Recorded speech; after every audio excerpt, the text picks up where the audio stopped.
Yes, good morning mga kabukid. Good morning, good morning. Napakaganda ng umaga. Mapagpalang umaga mga kabukid. Thank you Lord sa ating buhay. Salamat sa Panginoon. Pupunta tayo ngayon sa Ubay para mamili tayo ng isda kasi wala nang stocks doon sa taas. Ako din snack. Tsaka yung snacks daw na ng anak ko. Pero habang nasa daan kami mga kabukid, may nakita akong isang lolo na namumulot ng dito ng tubig dito sa daan. Kaya huminto kami dito sa tindahan, bumili kami ng tubig, saka tinapay din daw. Pan pod. Wait, wa sila pan? Amoy panday? Wa? Dua ka skyflex? Way panday? Abi ko. Ayan mga kabukid. Sila.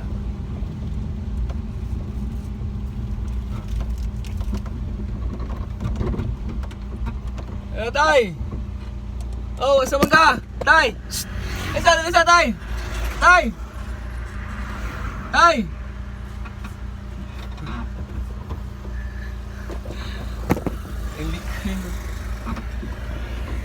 Hindi ihatag na naman handlog sila.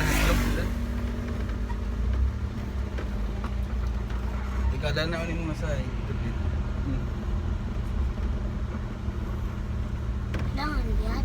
takot siya mga kabukid, no?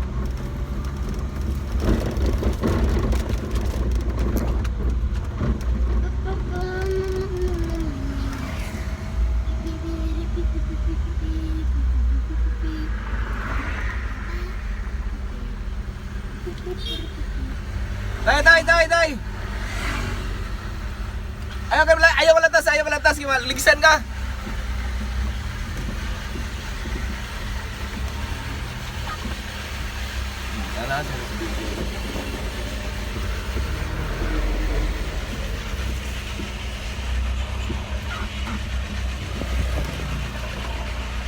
Di sa mga gikan.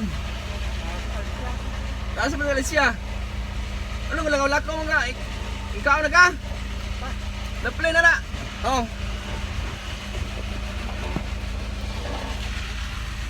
Mampu sa asa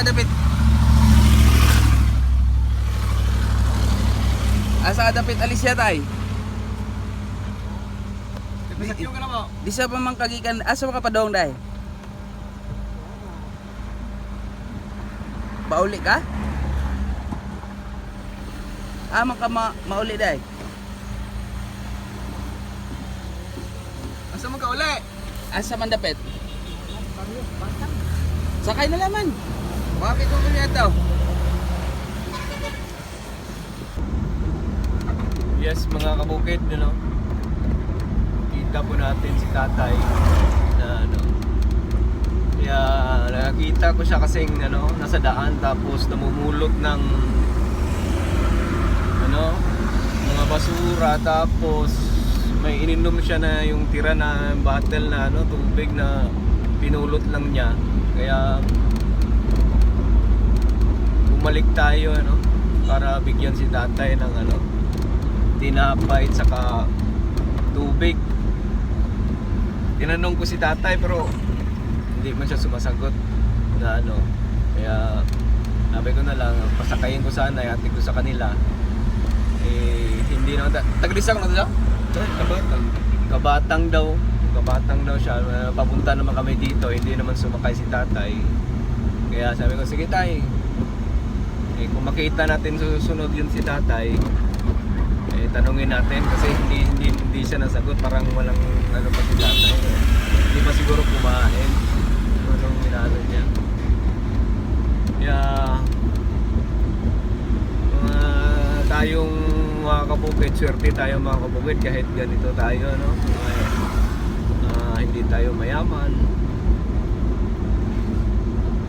mahirap tayo, pero nakakain tayo. May ibang tao dyan na napakahirap, kaya talagang ano is mag-share tayo kung anong meron tayo, share natin sa iba ng mga wala, no?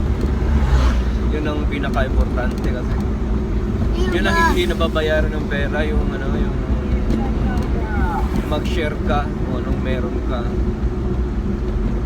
Kasi dito sa mundo, maski anong yaman natin, yaman ng ano, ng tao, kaya yayaman man, pero pag tayo'y nawala, wala na rin tayo manadala. Kaya isa naman yan ang utos ng Panginoon eh, love one another. Kaya isa rin yun sa mga kabukid, you know? Kaya galiin nating mapagbigay sa kapwa, lalo na yung mga